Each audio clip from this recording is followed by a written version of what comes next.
We'll guide you through how to change an Apple ID on an iPhone. If you find this useful, then consider subscribing and liking the video. For whatever reason, you want to go and change and switch the Apple ID account on an iPhone. Make sure it's this full guide and don't go and skip ahead, otherwise you may go and miss an important part of this video.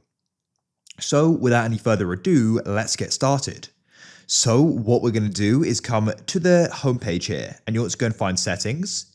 You can always go and drag down and go and search for settings if you struggle to go and find them. Come to the top and there you can go and see the Apple account. You can go and see it's here. So what you now want to do is go and click on it like so. Now, once you're here, what you then need to do is we're going to need to go and scroll to the bottom and you want to find the option for sign out. Now, if you find this is unavailable, this is due to restrictions. So what you'll need to do is go and scroll down, find the option for screen time, scroll down here and you want to go and turn these off. And also there'll be the screen time settings lock. Tap there and go and turn the lock off. You're going to see the option for sign out will be available. You can then tap on it.